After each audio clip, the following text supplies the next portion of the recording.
الفرق ما بين خالتك وعمتك لما تيجي تحوش معاهم فلوس. نبدأ بعمتك. السلام عليكم، ازيك يا عمتي، عاملة ايه؟ انا الحمد لله يا حبيبي، انت اخبارك ايه؟ انا الحمد لله والله يا عمتي. كنت يا عمتي طالب منك طلب صغير كده بس. اتفضل يا حبيبي، امرني. ايه، عايز فلوس ولا حاجة اجيب لك فلوس؟ لا والله مش عايز فلوس، ده انا كنت جاي اعين معاكي فلوس عشان كل ما احوش مبلغ اجي اصرفه، فكنت جاي بس اعين معاكي بتاع 5-6 آلاف جنيه في كده. عينيا يا حبيبي، اعينهم لك في عينيا يا حبيبي اللي انت حبيبتي يا عايزه. عمتي تسلمي والله، استني خدي الفلوس اهي.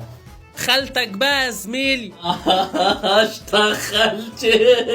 بقول لك يا خالتي، كنت عايز اعين معاكي شويه فلوس كده بس عشان كده يعني.